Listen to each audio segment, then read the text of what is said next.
इत्यादि। तृतीय अध्याय सेनापतियों सहित महिषासुर का वध। जगदम्बा के श्री अंगों की कांति उदयकाल के सहस्त्र सूर्यों के समान है। वे लाल रंग की साड़ी, रेशमी साड़ी पहनी हुई है। उनके गले में मुंडमाला शोभा पा रही है। दोनों स्तनों पर रक्त चंदन का लेप लगा है। वे अपने कर कमलों में जगमालिका, विद्या और अभय तथा वर नामक मुद्राएं धारण किए हुए हैं। 3 नेत्रों से सुशोभित मुखार बिंद की बिंदी बड़ी शोभा पा रही है। उनके मस्तक पर चंद्रमा के साथ ही रत्न में मुकुट बंधा है तथा वे कमल के आसन पर विराजमान है। ऐसी देवी को मैं भक्ति पूर्वक प्रणाम करती हूँ। ऋषि कहते हैं, दैत्यों की सेना को इस प्रकार तहस तहस होते देख महादैत्य सेनापति चक्षुर क्रोध में भरकर अंबिका देवी से युद्ध करने के लिए आगे बढ़ा। वह असुर रणभूमि में देवी के ऊपर इस प्रकार बाणों की वर्षा करने लगा जैसे बादल मेरुगिरी के शिखर पर पानी की धार बरसा रहा हो। तब देवी ने अपने बाणों से उसके बाण समूह को अनायास ही काट कर उसके घोड़ों और सारथी को भी मार डाला। साथ ही उसके धनुष अत्यंत ऊंची ध्वजा को भी तत्काल काट गिराया। धनुष कट जाने पर उसके अंगों को अपने बाणों से बीन डाला। धनुष, रथ, घोड़े और सारथी के नष्ट हो जाने पर वह असुर ढाल और तलवार लेकर देवी की ओर दौड़ा। उसने तीखी धार वाली तलवार से सिंह के मस्तक पर चोट करके देवी की भी बाईं भुजा में बड़े वेग से प्रहार किया। राजन, देवी की वहां पर पहुंचते ही वह तलवार टूट गई। फिर तो क्रोध से लाल आंखें करके उस राक्षस ने शूल धारण हाथ में किया और उससे उस महादैत्य ने भगवती भद्रकाली के ऊपर चलाया। वह शूल आकाश से गिरते हुए सूर्यमंडल की भांति अपने तेज से प्रज्वलित हो उठा। उस शूल को अपनी ओर आते देख देवी ने भी शूल का प्रहार किया। उससे राक्षस के शूल के सैकड़ों टुकड़े हो गए। साथ ही महादैत्य चक्षुर की भी धज्जियां उड़ गई। वह प्राणों से हाथ धो बैठा। महिषासुर के सेनापति उस महाप्रक्रमी चक्षुर के मारे जाने पर देवताओं को पीड़ा देने वाला चामर हाथी पर चढ़कर आया। उसने भी देवी के ऊपर शक्ति का प्रहार किया, किंतु जगदम्बा ने उसे अपने हुंकार से ही आहत एवं निष्प्रभ करके तत्काल पृथ्वी पर गिरा दिया। शक्ति टूटकर गिरी और देखकर चामर को बड़ा क्रोध हुआ। वह अब उसने शूल चढ़ाया, किंतु देवी ने उसे भी अपने बाणों द्वारा काट डाला।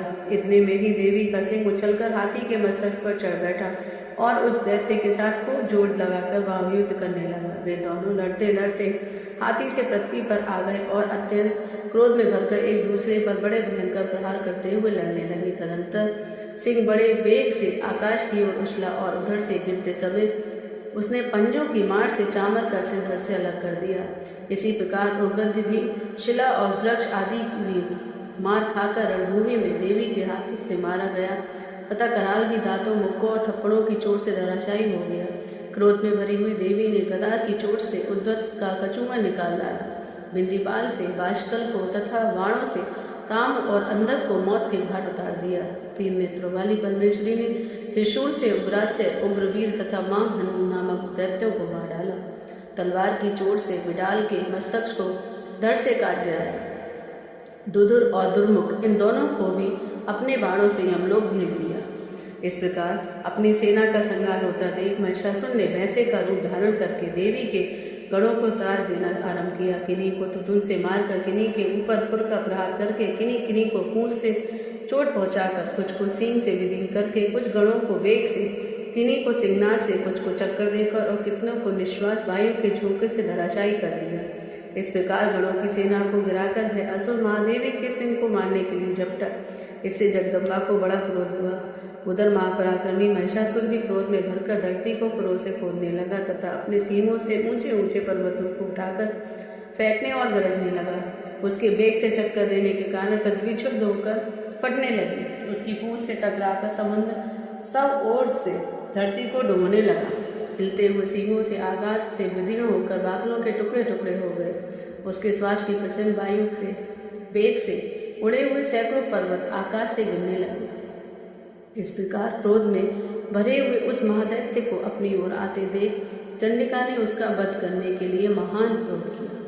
उन्होंने पाश फेंककर उस महान असुर को बांध दिया। उस महासंग्राम में बन जाने पर भैंसे का रूप त्याग दिया और तत्काल सिंह के रूप में वह प्रकट हो गया। उस अवस्था में जगदम्बा ज्यों ही उसके मस्तक काटने के लिए उद्यत हुई, त्यों ही वह खड्गधारी पुरुष के रूप में दिखाई देने लगा।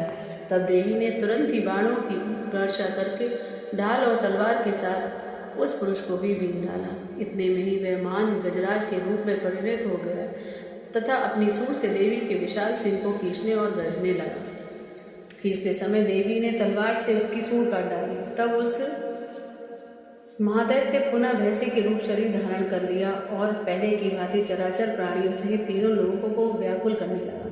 तब क्रोध में भरी हुई चंदन माता चंडिका बारंबार उत्तम मधु का पान करने और लाल आंखें करके हंसने लगी। उधर वह बल और पराक्रम के मद से उन्मत्त हुआ राक्षस गरजने लगा और अपने सींगों से चंडी के ऊपर पर्वतों को फेंकने लगा। उस समय देवी अपने बाणों के समूहों के उसके फेंके हुए पर्वतों को चूर करती हुई बोली। बोलते समय उनका मुख मधु से मत हो लाल हो रहा था और वाणी लड़खड़ा रही थी। देवी ने कहा, ओ मूढ़, मैं जब तक मधु पीती हूँ तब तक तू क्षण भर के लिए खूब गरज ले।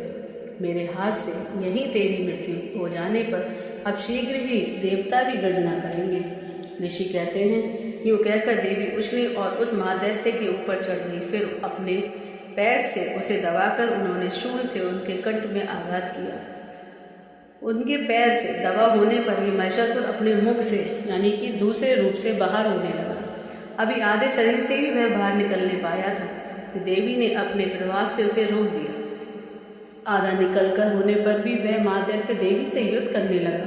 तब देवी ने बहुत ही बड़ी तलवार से उसका मस्तक काट गिराया। फिर तो हाहाकार करती हुई दैत्यों की सारी सेना भाग गई तथा संपूर्ण देवता अत्यंत प्रसन्न हो गए। देवताओं ने दिव्य महर्षियों के साथ दुर्गा देवी का स्तवन किया। गंधर्वराज गाने लगे तथा अप्सराएं नृत्य करने लगी। इस प्रकार श्री मार्कंडेय पुराण में सार्वणिक मनवंतर की कथा के अंतर्गत देवी महात्म्य में महिषासुर वध नामक तीसरा अध्याय संपूर्ण हुआ। बोलो जय माता दी।